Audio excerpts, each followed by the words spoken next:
Hi friends, কেমন আছেন আপনারা সবাই?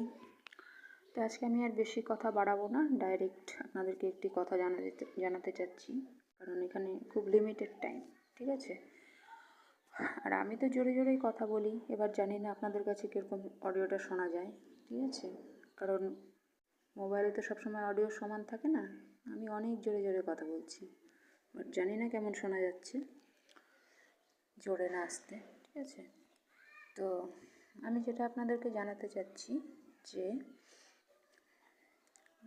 আমার যেটা স্পিরিচুয়াল চ্যানেল আছে স্বর্গের সিঁড়ি, ওটা আপনারা কাইন্ডলি অন্যটা না দেখলে ওটাতে যান, ঠিক আছে? আপনারা অনেক কিছু ওটাতে জানতে পারবেন। আপনাদের যে অনেক রকমের ভ্রান্ত ধারণা আছে যে আপনাদেরকে সবাই ভালোবাসে, সেই ভ্রান্ত ধারণা থেকে আপনারা বেরিয়ে আসতে পারবেন। এগুলো আপনাদের জানা দরকার আছে, ঠিক আছে? ঠিক আছে, আপনাদের মনে হবে, ঠিক আছে, আপনাদের বাবা মা আপনাদেরকে খুব ভালোবাসে, ঠিক আছে? কথাটা শুনতে আপনাদের খারাপ লাগবে যে মেয়েটা এইভাবে বলছে, ঠিক আছে? কিন্তু ভালো কিন্তু কেউ বাসে না, ঠিক আছে? নিজের মনকে শক্ত করুন। আপনার বাবা মা আপনার জন্য ছোটোর থেকে যা খরচা করেছে, এবার যখন আপনি টাকা ইনকাম করবেন না, আপনার কাছ থেকে ইন্টারেস্ট সহকারে সব উসুল করে নেবে, ঠিক আছে? তো ওগুলো ভালোবাসা নয়, ওগুলো সব কিছুই মেন্টাল অ্যাটাচমেন্ট। আমি আমার ভিডিওতে ফার্স্টেই জানিয়েছি দুটোর মধ্যে পার্থক্য আছে, ঠিক আছে?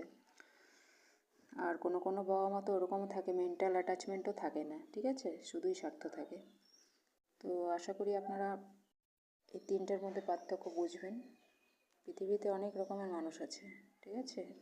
ভালোবাসা বলে ভুল করবেন না, আর ঠকবেনও না, ঠিক আছে? নয়তো প্রতি মুহূর্তে কষ্ট পাবেন। আর একটা কথা জেনে রাখুন, আপনার যদি অ্যাটাচমেন্ট থাকে কারোর প্রতি, ঠিক আছে, সে আপনার গার্লফ্রেন্ড হতে পারে, বউ হতে পারে, বাবা মা হতে পারে, যে কেউ হতে পারে, অ্যাটাচমেন্ট থাকলে কিন্তু আপনি তার থেকে শুধু কষ্টই পাবেন, আর কিছুই পাবেন না। কারণ আমি তো আগেই আপনাদেরকে বললাম, ভালোবাসা বলে কিছু হয় না। খুব বেশি যদি কিছু হয় তাহলে ওই যে বললাম মেন্টাল অ্যাটাচমেন্ট। মেন্টাল অ্যাটাচমেন্ট কীরকম জিনিস? ধরুন আপনি একটা গাড়ি কিনেছেন, সেই গাড়িটার প্রতি আপনার খুব থাকবে, আকর্ষণ থাকবে যে গাড়িটার রঙটা নষ্ট হয়ে যাবে না তো, রঙটা নষ্ট হয়ে গেলে আমার আর ভালো লাগবে না, ঠিক আছে? গাড়িটা আমাকে মাইলেজ দিতে পারবে তো, স্পিড থাকবে তো, নয়তো আমার ভালো লাগবে না।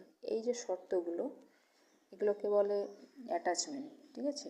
ওই শর্তগুলো আপনার পূরণ হলেই আপনার তাকে ভালো লাগবে, তাছাড়া ভালো লাগবে না। ঠিক মা বাবার ক্ষেত্রেও তাই। আপনি এখন দায়িত্ব পালন করা ছেড়ে দিন, আপনাকে কেউ বুঝবেও না, ঠিক আছে?